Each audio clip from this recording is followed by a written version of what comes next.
김호준입니다. 어제 김용현 공판에 증인 출석한 707 김현태 전 특임단장은 안기영 변호인이 계엄당일 국회에서 보디가드를 대동하고 처형 장비를 준비해 화장을 한 후에 총기 탈취 장면을 연출한 것이라고 주장했습니다. 안 대변인이 대체 어떻게 계엄군이 국회에 올 걸 미리 알고 그런 걸 다 준비했다는 겁니까?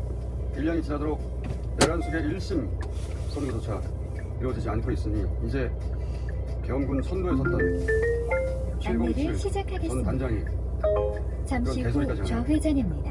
이어서 좌회전입니다. GPS가 연결되었습니다.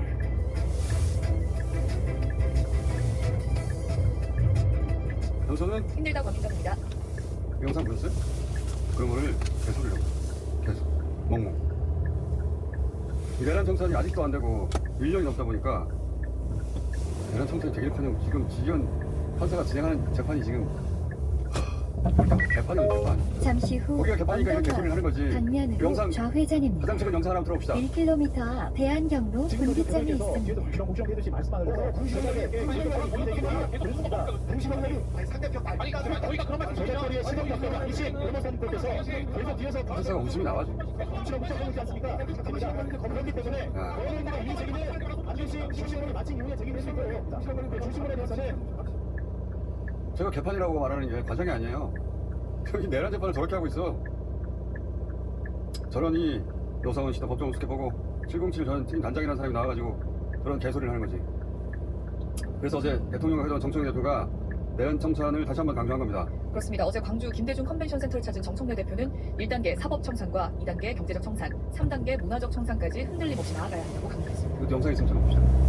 독일은 민족 반역자에게는 공소시효가 필요 없다라며 나치와 나치 300m 부역자들에게 철저하게 언덕마을 단죄를 했습니다. 방면으로 사법 청산 이후에는 우회전입니다. 경제적 청산도 이어서 잇따라 좌회전입니다. 문화적 청산도 이어졌습니다. 나치 참상에 대한 교육을 의무화하고 나치 미화와 역사 왜곡 행위도 엄격히 법으로 금지했습니다. 우리도 독일처럼 해야 됩니다. 내란 전담 재판부와 2차 종합특검 등 가용할 수 있는 모든 방법을 동원하여 아직도 지속되고 있고 아직도 준동하고 있는 내란 세력에 대한 완전한 척결을 위해 노력해야 할 것입니다. 자, 방법에서 상대하자면은 특검 이기 가야 되고 내란 재판부 가야 되는 겁니다. 김현태 전 단장이 잠시만요. 잠시 후 언덕마을 방면으로 통일교 우회전입니다. 윤영호 전 이어서 총장이 좌회전입니다. 네, 김건희 특검은 윤영호 전 통일교 세계본부장에게 징역 4년을 구형했습니다. 최근에 이제 올림픽스는 윤 전 본부장이 연구했다고 하는 잠시 후 정치인 좌회전입니다. 스토마토가 어제 처음으로 그 정치인 5명 실명을 못했죠. 그렇습니다. 뉴스토마토는 정동영, 전재수, 임종성, 나경원, 김규환 총 5명의 실명을 모두했습니다. 윤석열 정권의 청탁 대상이 지금 문당이사 3명이고 그게 두 명인 게 납득하기 어려운 대목이긴 한데, 그리고 어제 오마이뉴스 취재로는 국민의힘 이외에는 정치자금 후원 지시 반적이 없다는 또 취재가 있었거든요. 통일교회 직원들은. 그래서 제가 어제 얘기한 실제 청탁이 있었을 경우 또는 보험용 블러핑을 할 경우 둘 다 수사를 해야 된다고 봅니다.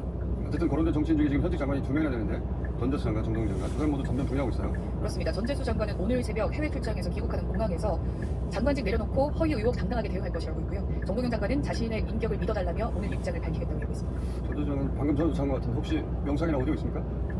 전혀 그건 몰랍니다만 해양수산부 장관의 직을 내려놓고 당당하게 응하는 것이 공직자로서의 처신이 아닌가 그렇게 생각합니다. 자, 일단 저희까지만 입장이 나온 것이고 입장이 나오면 다시 얘기하기로 하고요. 이재명 대통령도 엄정수사 주문했어요? 네, 여야 구분 없이 엄정 수사해야 한다고 이재명 대통령이 입장을 밝혔습니다. 당연한 이야기고요. 근데 이제 국민의힘은 이걸 찬스라고 보고 이재명 대통령을 법을 넘어졌어요? 네, 송원석 원내대표는 이재명 대통령이 통일교 총재 예방에 큰 절을 올린 적이 있는지 국민들께 답하라고 주장했습니다. 정상 있습니까? 이재명 대통령은 한학자 총재를 예방하여 큰절을 올린 적이 있는지, 윤영호 본부장에게 한학자 총재 예방을 직접 요청한 바가 있는지 국민께 답하시기를 바랍니다. 묻는 사람이 없고 지금 아무 말 대잔치는 지칠 줄 몰라요. 자, 500m 앞 지하철로 어제 옆길입니다. 합참 한 장교가 김용현 공판에 증인을 나와서 윤석열이 그날 개혁해제 직후에 2차 개혁 언급했다는 주문을 했어요. 네, 어제 김용현 내란 주요인물 조사 공판에 증인으로 출석한 A씨는요. 300m 지하차도 윤석열 옆길입니다. 대통령이 김용현 전 장관과 박알수 전 이참 총장에게 그렇게 국회의원부터 잡으라고 했지 않냐. 계엄 해제가 의결됐어도 다시 비상계엄을 선포하면 된다는 말을 그걸 들었다고 증언했습니다. 영상 보고 있습니다. 잠시 후 지하차도 옆길입니다. 김용현 피고인 박아준 총장과 함께 접근 뜻이 나서 들어가면서 확인됩니다. 윤석열 대통령, 김용현 대통령 굉장히 접근 뜻이 나서 들어간다. 측임도 하셨습니까? 네, 저도 바로 들어가려고 했습니다. 당시 경호관이 수속으로 들어가는 사람들에 대한 친구를 물어보라고 기억합니다. 시간 확인이 된 다음에 접근 뜻이 나서 들어가셨습니까? 네, 들어갔습니다. 윤석열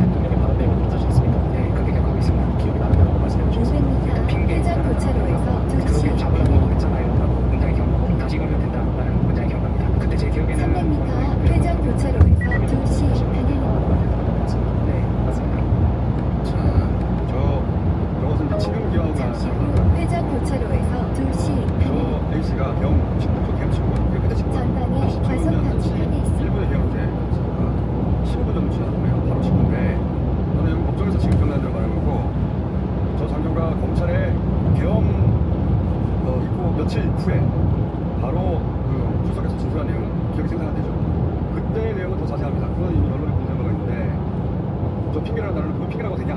라고 김용현이 말을 하니까 인력이 부족해서 그랬다. 그러니까 핑계라고 되냐? 그렇게 사들을 잡으라고 했잖아. 다시 걸려야 된다. 다시 걸면 2번, 3번 걸린다. 대형을 2번, 3번 걸면 된다는 거예요.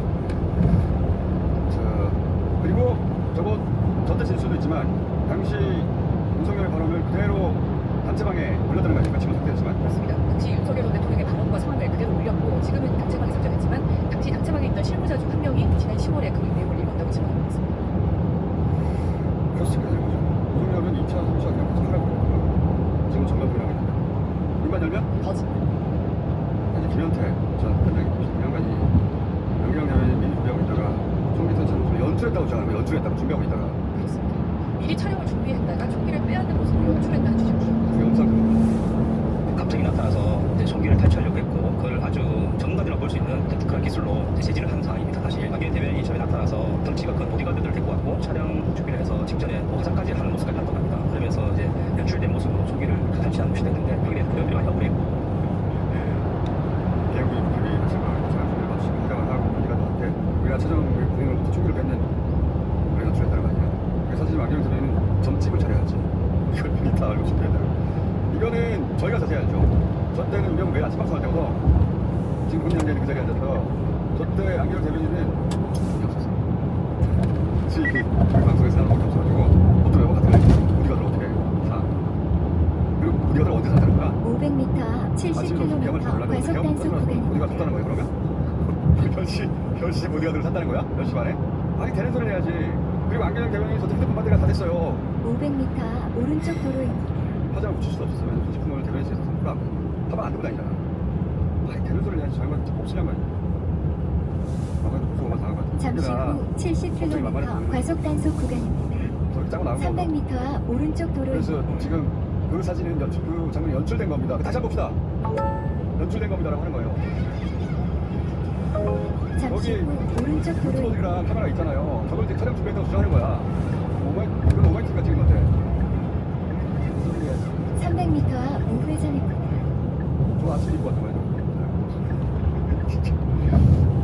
자, 그리고 잠시 후 추가 우회전입니다. 구성원 수첩 관련 영상이 있는데 이거 언급할 만한 대목에서 다시 한번 다시 보겠습니다. 이건 어제 이야기하지 않고 지나갔는데 내란 500m 회전 교차로에서 경기도 사격장 양감면 사무소 방면 12시 방향입니다. 대등 발세 시에는 어쩔 것인가라는 국민의 기대인데 여기서 총선은 24년 4월 10일에 있었던 22대 국회의원 선거를 말합니까? 총선 이후에 상황을 봐서 총선 승리하고 나서 법적 기반을 구축 후에 300m 앞 회전 교차로에서 경기도 사격장 양감면 사무소 방면 12시 방향입니다. 대등일 때는 어떻게 하고 열세 신호 이건 이제 그 국민의 변호인입니다. 전방에 총선 과속 결과에 따라 어떻게 할지 방지턱이 적혀 있는 메모예요. 이 메모인데 이게 무슨 의미냐고 묻는데 잠시 뭐라고 후 하냐면 회전 교차로에서 경기도 사격장 양감면 사무소 방면 12시 내란이 방향입니다. 합법입니까? 아니잖아요. 저 말은 뭐냐면 총선에서 국민의힘이 150석 이상 확보해서 다수당이 되면 윤석열 전방에 개헌을 해도 과속 방지턱이 해제하지 않을 있습니다. 것이다. 전쟁이나 사변이 아니어도 개헌의 요구를 갖추지 못하더라도 국민의힘이 150석 이상이면 개헌 해지를 하지 않아서 합법이 돼서 개헌에 성공한다고 생각을 한 거예요. 그러니까 지난 총선에서 민주당이 150석 이상 넘었다면 다 죽는 거예요. 그리고 저 수첩이 사실은 개헌을 다음 기획한 정보라는 안내까지 것을 자백한 거예요. 직진입니다. 그러니까 윤석열이 추경호한테 전화한 건 더더욱 개헌 해지하지 말라는 말을 하려고 한 것이고 추경호는 그걸 이해한 거라고 봐야죠. 근데 풀어줘? 내란 재범 해야 돼. 전방에 과속 방지턱이 자, 있습니다. 윤석열은 이런 선거가 있을 때마다 매번 김건희와 함께 공천 개입했을 거라고 지금 우리 모두 의심하고 있는데 어제 JTBC 단독으로 지방선거 공천 개입이 아주 구체적으로 들어왔어요. 그렇습니다. 국민의힘 당시 서울시당 위원장에게 김태우 후보 공천을 우려하라고 지시했다는 윤석열 전 대통령의 녹취가 나왔습니다. 이거 잠깐 들어봅시다. 최후는 이제 저 강서가 뭐 이만 나와갖고 뭐 떨어진 사람들이 뭐 있다고 그래서 박성중한테 저 김태우가 그래도 좀 경쟁력이 있으면은 저 한번 좀 살펴봐라 이랬는데 먼저 시작할 때 한참 전에 자, 그리고 뭐 경쟁력이 있다 이 말도 윤석열이 하던데 들어봅시다. 김태우는 저 파이팅도 있고 거기 누가 나오냐 뭐 해서 얘기를 들어보니까 뭐 그냥 그래 그래서 좀 김태우를 좀 뛸 수 있게 하면은 내가 볼 때는 경쟁력이 있어서 저 구청장 자리를 찾아올 것 같은데 대통령이 저렇게 하는데 누가 안 나옵니까? 실제 통화가 일주일 전방에 과속 방지턱이 그리고 있습니다. 이 저때 지시를 받은 박성준 의원이 다른 사람이 그런 얘기를 한 녹취도 또 어제 이제 TV시가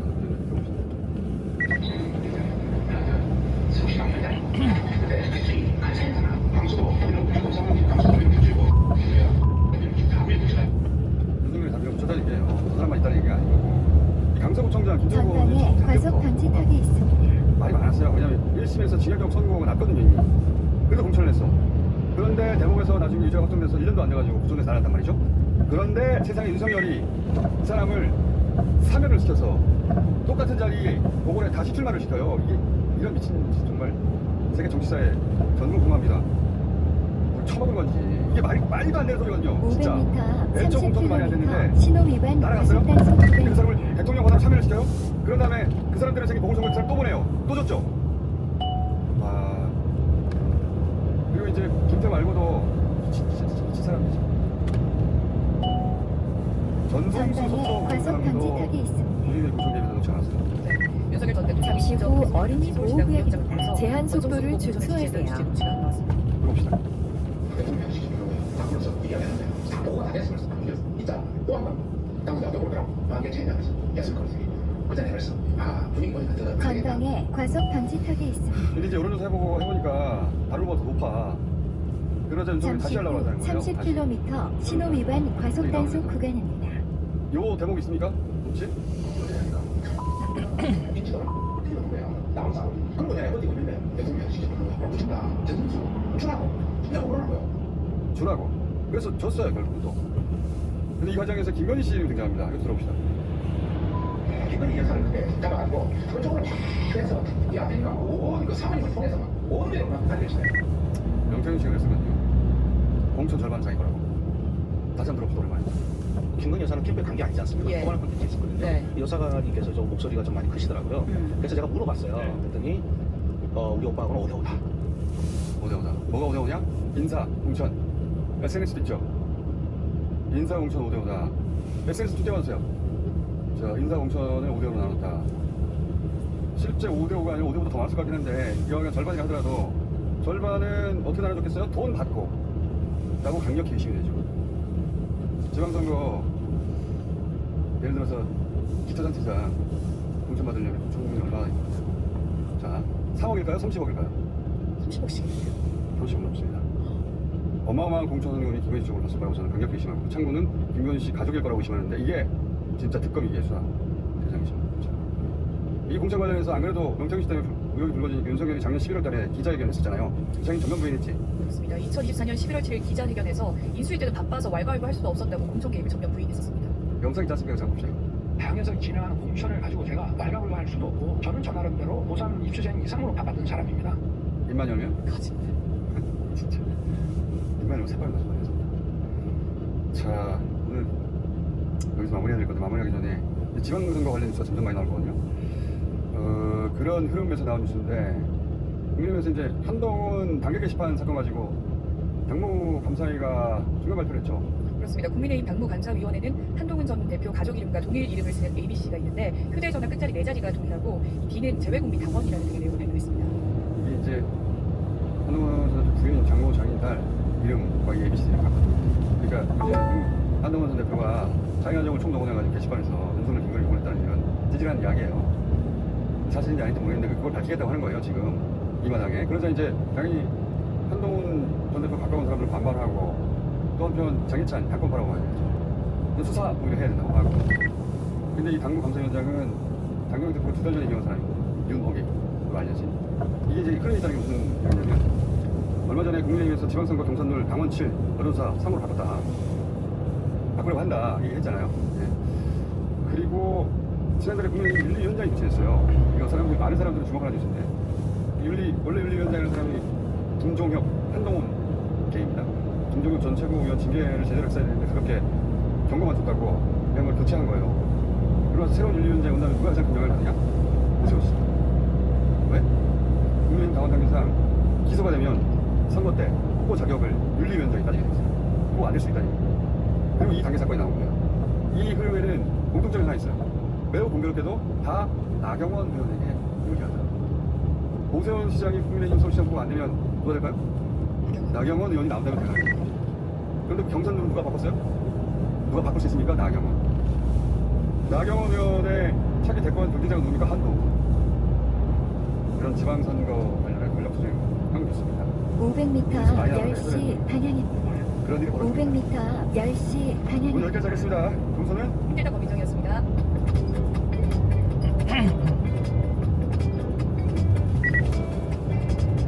m 10시 방향입니다. 자, 국민의힘 장동혁 대표를 조력신당이 수문에 고발했습니다. 어떤 사연인지 정춘생 조력신당 의원 전화를 했습니다. 안녕하세요, 의원님. 잠시 후 10시 방향입니다. 자, 장동혁 대표를 고발했는데 고발 배경이 어떻게 됩니까? 네, 어저께 우리 조력신당 명의로 국수로대에 고발을 했는데요. 주요 범죄 혐의는 수뢰유 부정처단죄 또는 상호죄죄, 또 참탁금지법 위반 등을 혐의로 원하니까 수사해놨는데요. 그 배경은 2025년 10월 30일 대법원이 하나에 대해서 그 판결을 내리는데요. 뭐냐면 전방에 판사실 과속 정관 방지턱이 변호사들이 있습니다. 재판장과의 친분을 이용해서 광주의 건설업자 서하고 씨를 보석해주는 대가로 거액의 뒷돈을 챙긴 이른바 500m 보석 사고 관련 우회전. 법정의 사건은 유죄로 확정했거든요. 그런데 이 사건 속 건설업자의 보석을 허가해준 재판장, 바로 당시 광주지법 부장판사였던 장동혁입니다. 그래서 이 장동혁 판사가 평소 충분히 있는 변호사에게 사건 청탁을 받고 피고인을 보석해 준 게 아닌가 하는 강한 의혹을 사고 있고요. 실제 판결을 보면 이 윤모 변호사라고 300m 우회전. 장동혁 목사씨와 친분이 있는 판결문에 보면 평소 밥도 먹고 술도 먹는 친분이 있는 변호사였고 장동혁 대표도 윤 변호사와 전화 받는 사실은 인정을 하고 있습니다. 그래서 이제 그 전화 받는 그 과정이 청탁의 과정이었고 그 청탁의 대가로 고소를 결정한 게 아닌가. 그래서 이 잠시 의혹을 후 사회자가 우회전입니다. 고발을 하게 된 것입니다. 그러니까 유죄가 변호사법 위반 유죄가 확정된 사건이 있는데 네. 그런데 그 사건 속에 장동혁 판사가 등장을 한다는 겁니까? 등장을 하는데 이 변호사들은 다 유죄 확정을 받은 거고요. 이 장동혁 판사는 당시 정치인이었기 때문에 수사 과정에서도 전혀 협조를 안 하고 그 법원에 증인으로 출석을 했고 그런데 이제 범죄를 인정을 안 하고 전화 받은 것은 인정했고 이런 상황입니다. 그러니까 이런 거네요. 당시 변호사 2명에 대해서는 변호사법 위반으로 유죄가 확정됐는데 그런데 그 내용이 한 건설업자 보석을 허가해주게 만든 사건인데 당시 재판장이 장동혁 부장판사였다 이런 얘기죠. 해당 사건에 500m 50km 신호 위반 과속 단속 구간입니다. 장동혁 500m 대표에 대해서 드림테크 수사가 되지 않았으니 산업단지 방면으로 수사를 좌회전입니다. 그래서 저희들이 의심하는 지점이 두 가지인데요. 그러니까 어느 누가 당연히 보석허가가 날 결정에 대해서 300m 앞 드림테크 산업단지 방면으로 좌회전입니다. 물색하다가 예전에까지 이게 광주 사건이거든요. 대전에서 활동하고 있는 변호사를 같이 일하게 합니다. 공식적인 선임제도 내지 않고 사실상 몰래 변호를 하거든요. 그래서 장동혁 재판장의 친분이 있는 잠시 후 윤모 변호사가 50km 신호 위반 과속 단속 구간입니다. 몰래 변호를 했다는 게 너무 이상하다. 잠시 후 드림테크 산업단지 방면으로 좌회전입니다. 보석허가한 것도 너무 이상하다. 그것도 장동혁 당시 재판장이 바로 총선을 준비하기 위해서 퇴임하는 바로 직전 전날 2010년 1월 14일날 보석 결정을 딱 내리고 퇴임하거든요. 보석을 해주고 퇴임을 해요? 네? 보석을 해주고 퇴임을 합니까? 그렇죠. 바로 다음날 퇴임합니다. 예. 의심스러운 정황이긴 하네요. 예. 그리고 이 윤모 변호사는 이 보석 결정 하나로 성공보수 성격을 1억 2천만 원을 받습니다. 그 1억 2천만 원이 혹시 일부가 재판장인 장동혁한테 간 게 아닌가 이렇게 의심할 수밖에 없는 상황입니다. 일단 변호인은 이 보석으로 1억 2천 성공보수를 받았죠. 성공보수를 받았기 때문에 근데 이 수임이 변호사한테 다 신고가 안 돼요. 몰래 변론을 받고 그냥 받은 거는 확인이 되는데 신고가 다 안 됩니다. 알겠습니다. 네네. 다음 방안 내주시죠. 오늘 여기까지 듣겠습니다. 감사합니다. 네, 감사합니다. 예, 정춘생 의원이었습니다.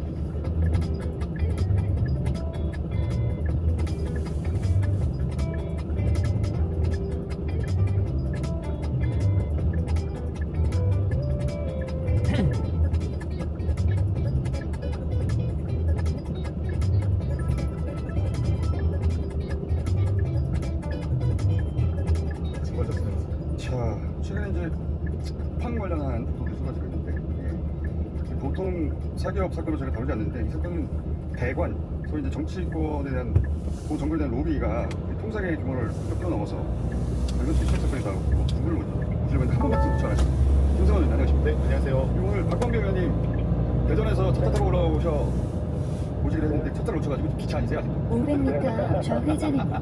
이어서 목적지 지금 부근입니다. 그러면 기차가 아직 달리고 있는 중입니까? 여보세요?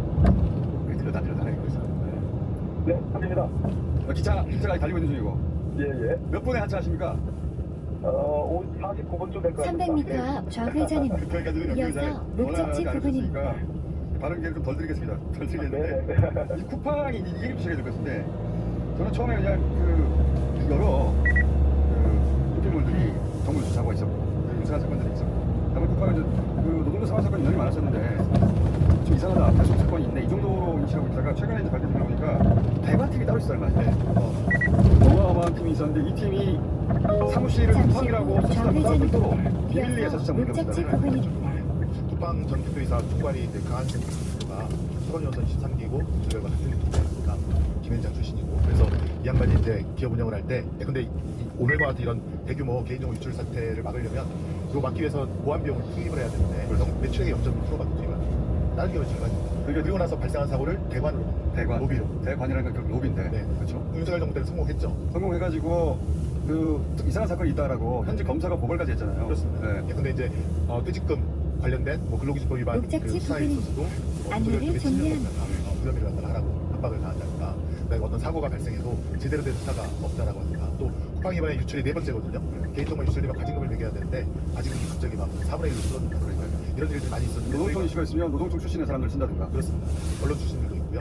가만히 보면 쿠팡의 임원 중에 윤석열 정부 대통령 비서실에 들어간 사람도 꽤 많고 또 윤석열 정부 대통령 비서실에 있다가 쿠팡의 임원이라든가 직원으로 온 사람도 많고 항목처럼 그게 그냥 맨입에 듣겠습니까?